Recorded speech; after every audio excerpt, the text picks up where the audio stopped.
Assalamualaikum warahmatullahi wabarakatuh. Ya, kembali lagi bersama Pak Wahyu di sini. Kali ini kita akan belajar mengenai objek IPA dan pengamatannya. Jadi, apa yang dimaksud dengan objek? Objek adalah suatu topik yang akan dibicarakan atau suatu hal yang menjadi tema suatu bicaraan. Nah, seperti itu. Jadi, objek IPA berarti adalah sesuatu objek yang ada di alam semesta ini, karena IPA sendiri adalah ilmu pengetahuan alam. Nah, lalu apa pengertian dari pengamatan? Nah, pengamatan di sini beda dengan melihat ya anak-anak. Jadi kalau melihat hanya sekedar melihat saja tanpa mengamati. Jadi mengamati ini adalah hal kompleks yang dilakukan untuk sebuah penelitian. Kita lanjut ke slide yang kedua.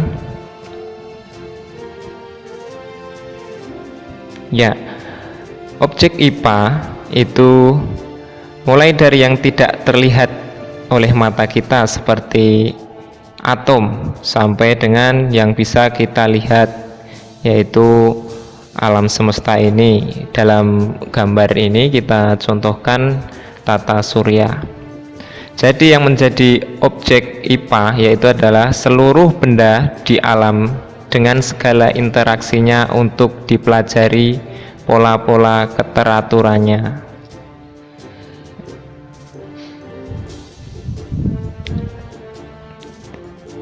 Nah, bagaimana cara mempelajari lingkungan sekitar? Nah, tentunya kita belajar materi tentang objek IPA dan pengamatannya, kita dituntut untuk memiliki rasa ingin tahu yang tinggi. Jadi bahasa kerennya itu kepo. Nah, contoh pada gambar di samping ini kita bisa lihat kenapa air itu mengalir dari tempat yang lebih tinggi ke tempat yang lebih rendah. Nah, jadi apa penyebabnya? Nah, ini berasal dari rasa keingintahuan kita.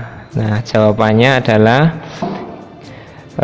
ilmuwan zaman dulu itu ada yang meneliti tentang gravitasi bumi. Jadi air mengalir dari tempat yang tinggi ke tempat yang lebih rendah itu karena adanya gravitasi bumi. Nah, itu sebagai contoh bahwasanya seorang peneliti atau seorang ilmuwan itu harus memiliki rasa ingin tahu yang tinggi atau keponya itu tinggi. Nah, kalau di sekolah-sekolah itu penelitian itu ya awalnya dari rasa ingin tahu yang tinggi dan ditulis seperti itu. Nah, lanjut ke slide berikutnya.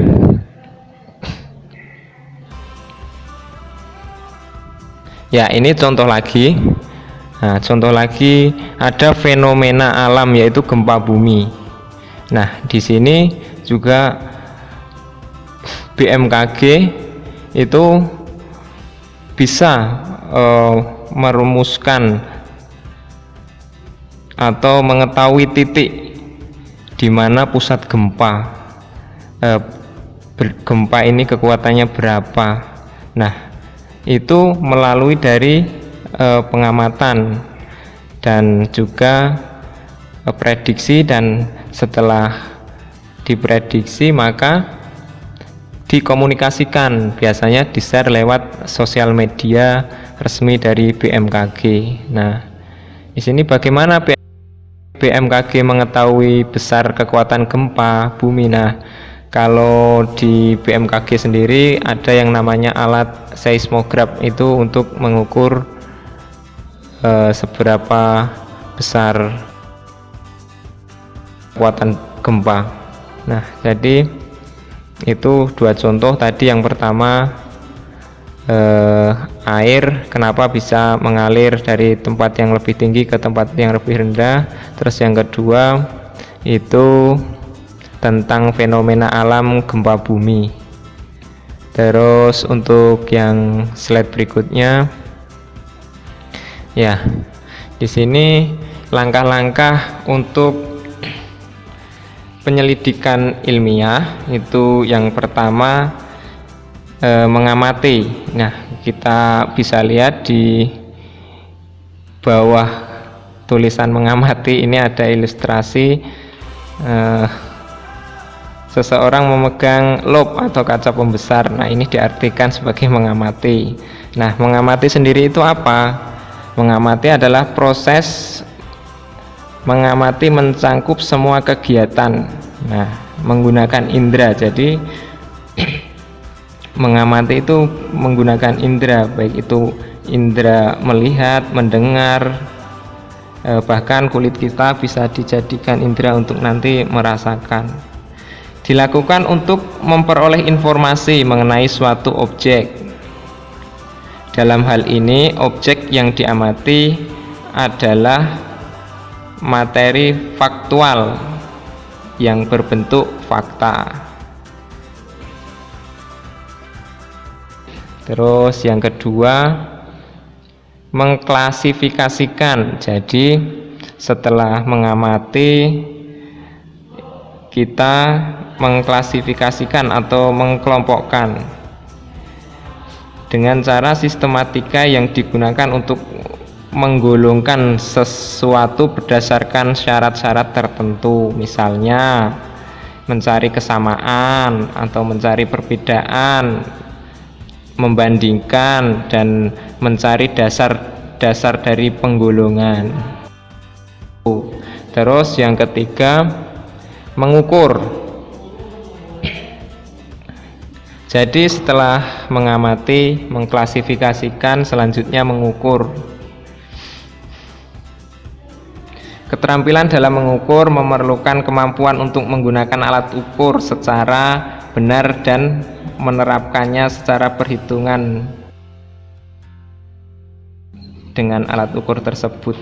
Nah, jadi di sini mengukur, misalnya kita memerlukan panjang meja, jadi kita ukur menggunakan penggaris atau meteran seperti itu. Terus selanjutnya yang keempat, langkah selanjutnya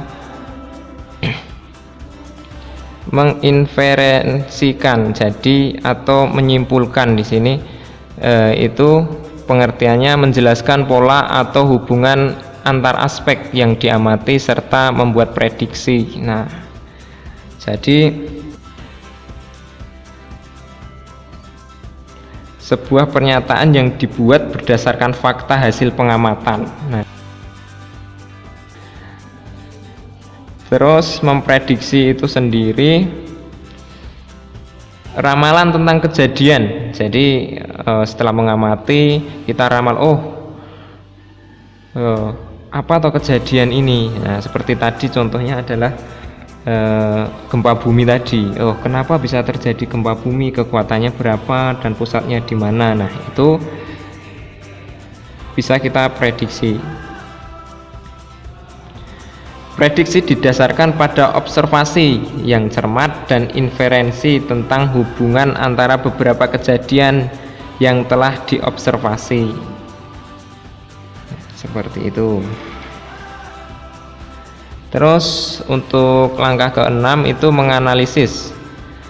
Jadi apa sih pengertian dari analisis? Analisis itu kegiatan menguraikan data-data yang diperoleh sehingga dapat digunakan untuk membuat sesuatu kesimpulan. Data yang telah dianalisis itu nantinya akan kita gunakan untuk membuat kesimpulan. Nah, data biasanya disajikan dalam bentuk tabel, grafik, dan gambar. Seperti ketujuh, melakukan percobaan. Nah, ini nanti mungkin anak-anak akan melakukan percobaan sederhana di ruang kelas, atau nanti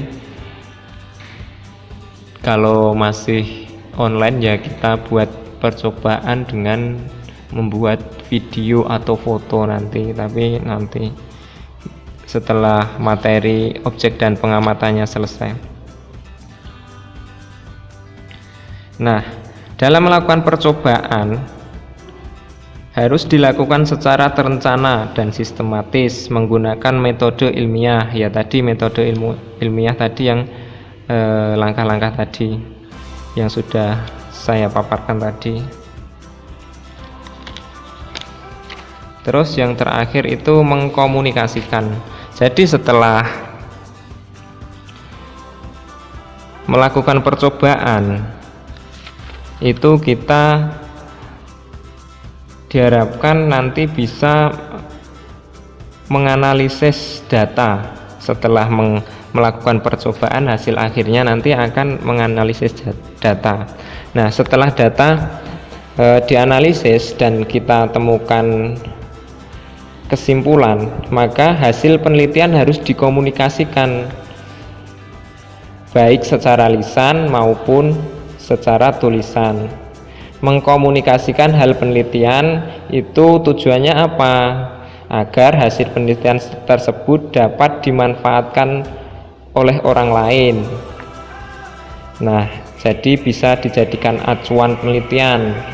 Misal nih, kita mengamati tentang objek biologi makhluk hidup yang memiliki kaki 4 misalnya, seperti itu. Nah, nanti kita amati ini, kita golongkan, kita kaki 4 itu pemakan, ada yang pemakan daging, ada yang pemakan tumbuhan. Nah, itu kita golongkan dan kita amati apa yang akan menjadi pokok dari penelitian kita. Secara tertulis, nanti misalnya kita melakukan penelitian, kita informasikan atau komunikasikan secara tertulis dapat berupa laporan penelitian atau publikasi melalui majalah seperti koran, jurnal, dan sebagainya. Jika dengan cara lisan, mengkomunikasikannya dengan cara lisan dapat dilakukan melalui presentasi dalam pertemuan ilmiah. Nah, jadi nanti bisa dikomunikasikan. Nanti kalau udah pertemuan tatap muka offline itu saya buat kelompok diskusi-diskusi untuk mengkomunikasikan hasil diskusi kalian. Nah, mungkin itu saja. Terus untuk tugas, saya akan kasih tugas ini. Nah, tugas yang pertama, pertanyaan yang pertama, apa yang membuat ilmu pengetahuan selalu mengalami perkembangan? Nah, jika tadi mendengarkan, menyimak, pastinya tentu mudah jawaban soal nomor 1 ini. Terus nomor 2 itu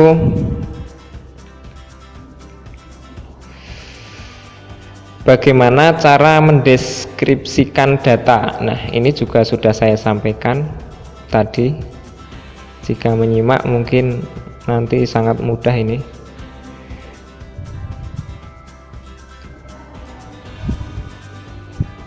Terus yang ketiga yaitu langkah pertama yang harus dilakukan dalam penelitian ilmiah adalah, nah, langkah pertama itu apa? Ada 3 soal. Yang pertama tadi saya ulang, nomor 1, apa yang membuat ilmu pengetahuan selalu mengalami perkembangan. Terus soal yang kedua, bagaimana cara mendeskripsikan data. Dan yang ketiga, langkah pertama yang dilakukan dalam penelitian ilmiah. Nah, itu nanti silahkan dikumpul di meja saya atau melalui Google Form saya akan sediakan nanti. Ya, mungkin kita cukupkan sekian pertemuan kali ini. Assalamualaikum warahmatullahi wabarakatuh.